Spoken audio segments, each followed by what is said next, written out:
Grout की series में 5वें एपिसोड में हम फ्यूरॉन ग्राउट और नॉन स्टेन एपॉक्सी ग्राउट के बारे में जानेंगे।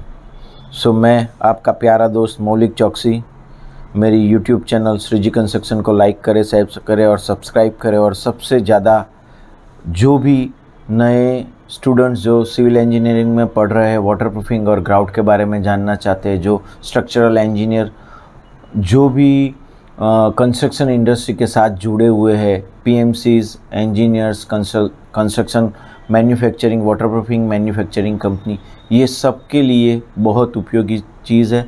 तो ज़्यादा से ज़्यादा लोगों को शेयर करिए। फ्यूरॉन ग्राउट एक एपॉक्सी मटेरियल है, लेकिन ये अल्कोहल और पॉलीमर से बनाता है, पॉलीमर से बना जाता है, जो सबसे ज़्यादा केमिकल रेजिस्टेंट होता है। ये फ्यूफ्यूरिल अल्कोहल से बनता है, इसीलिए इसका नाम फ्यूरॉन ग्राउट है। इस प्रकार के ग्राउट में पानी का बिल्कुल उपयोग नहीं होता। ये जनरली 2 कंपोनेंट में आता है, एक पाउडर और एक लिक्विड कंपोनेंट में होता है। ये थर्मल रेजिस्टेंट भी होता है। फ्यूरॉन ग्राउट आमतौर पर ईंट या पेवर्स या टाइल्स को पीसने के लिए किया जाता है, उसका यूज़, और रासायनिक और ग्रीस के संपर्क में आने वाले जो भी सरफेसिस है वहाँ ये यूज़ होता है।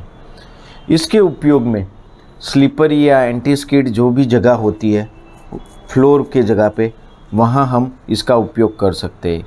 ये ग्राउट एक्चुअली जब हम इंस्टॉल करते हैं तो ये डल नहीं होए, उसके लिए हमें प्रिकॉशन के तौर पे मोम का कोटिंग करना चाहिए, मीणबत्ती का कोटिंग करना चाहिए।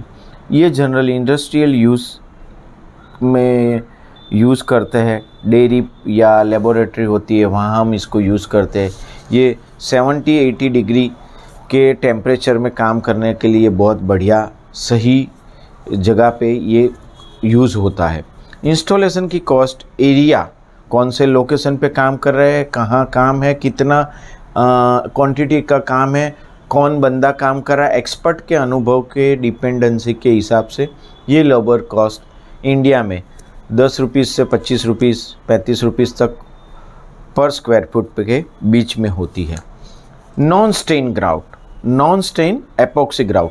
What is non stain epoxy grout? Non stain epoxy grout क्या है?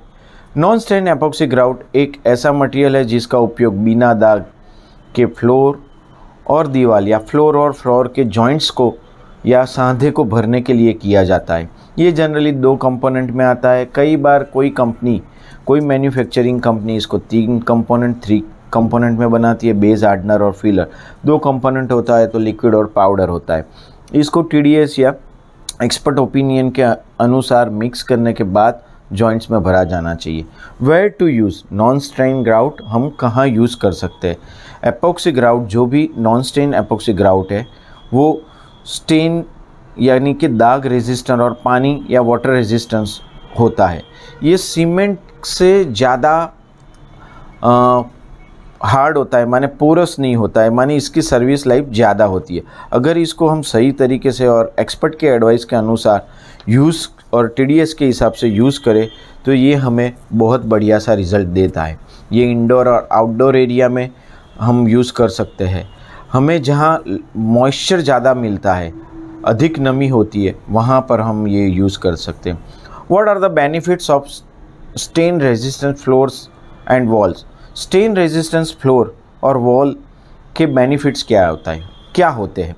यह ग्राउट जो हम सतहों में भरते हैं, उसमें ये जब भी ग्राउट हम भरते हैं तो पर्यावरण या एनवायरनमेंट में रहने वाले जो भी जगह पे ज़्यादा इफ़ेक्ट होती है वहाँ ये ग्राउट यूज़ किया जाना चाहिए। इस ग्राउट भरने से हाउस कीपिंग स्टाफ के लिए क्लीनिंग इजी और फास्ट हो जाता है। स्टेन सरफेस को ये रिपेयर करने या बदलने का काम में पहली दफ़ा इन्वेस्टमेंट होने के बाद मनी एंड टाइम का सेविंग हो सकता है। हाउ टू अप्लाई, ये हमें कैसे ग्राउटिंग करना चाहिए, ग्राउट कैसे भरना चाहिए? तो ग्राउटिंग से पहले टाइलों से सभी धूल अशुद्धियों को हमको हटा देना चाहिए, माने all impurities must be remove from tiles and surrounding area. Tile वाली सरफेस जो भी जहाँ हमें ग्राउट को यूज़ करना है वहाँ स्पंज से गीला करना चाहिए। मटेरियल जो भी हम डालें वो as per TDS pot life के हिसाब से और एक्सपर्ट हेड मेसन के हाथ ही ये काम करना चाहिए, जिससे हम जो भी पर्पस हम पाना चाहते हैं वो बढ़िया हो सके और सर्विस लाइफ को हम बरकरार रख सके। इस ग्राउट के आसपास के क्षेत्रों को माने एरिया को वो डैमेज नहीं होवे, गंदा नहीं होवे, क्लीन रहे, इसके लिए एब्रोटेप यूज़ करना चाहिए। ध्यान से ग्राउट भरे जिससे बाकी के एरिया में हमें सही रिज़ल्ट मिले और जल्दबाजी से ग्राउट भरना नहीं चाहिए। एक रबर फ्लोट का उपयोग हमें ये ग्राउट भरने के लिए जॉइंट्स के लिए होशपूर्वक करना चाहिए, जिससे एक्सेस ग्राउट जो हम भरते हैं वो आसपास के एरिया से निकल जाए और डस्टिंग का इश्यू ना हो। रबर फ्लोट को हमको डायगोनली पकड़ के एक्सेस ग्राउट को निकाल देना चाहिए। ग्राउट की एप्लीकेशन 30 से 45 होने के बाद 30 से 45 मिनट के बाद हम TDS के अनुसार, एक्सपर्ट ओपिनियन के अनुसार, एक्सपर्ट के एडवाइस के अनुसार टाइल की सरफेस को साफ़ करें और जो भी ज़्यादा ग्राउट लगा हुआ है उसको हम निकाल दें। इसके लिए हम क्लीन वाटर और स्क्रबर का यूज़ कर सकते हैं। उसके बाद ध्यान से हमें केयरफुली होके ये एब्रोटेप निकाल देनी चाहिए। कहीं कुछ एरर रह गई हो तो वहाँ उसको रेक्टिफाई कर देना चाहिए। व्हाट आर द प्रिकॉशंस, या हमको कौन कौन सी सावधानी रखनी चाहिए ये ग्राउट भरने के लिए? तो TDS के अनुसार उसकी पॉट लाइफ में ही ग्राउट भरना चाहिए। TDS के अनुसार दिए गए उसके टेम्परेचर डेविएशन में ही वो ग्राउट का यूज़ होना चाहिए, वही सूटेबल टेम्परेचर के लिए ही ये ग्राउट यूज़ होना चाहिए। सराउंडिंग एरिया के प्रोटेक्शन के लिए एब्रोटेप का हमको यूज़ करना चाहिए और हमें उस टाइम पे clean water, clean cloth, thinner, scrubber, float ये सब साथ में रखना चाहिए, सब टूल्स साथ में रखना चाहिए। What are the safety measures we have to taken care at the time of application of the grout?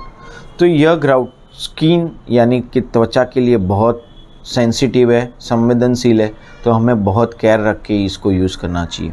हमें gloves, goggles, safety shoes, helmet ये सब का यूज़ करना चाहिए। वाटर, क्लॉथ, थिनर ये सब हमको उसी टाइम पे रेडी रखना चाहिए। फर्स्ट एड किट्स भी हमें रेडी रखना चाहिए। So this is all about Furon grout as well as non stain epoxy grout.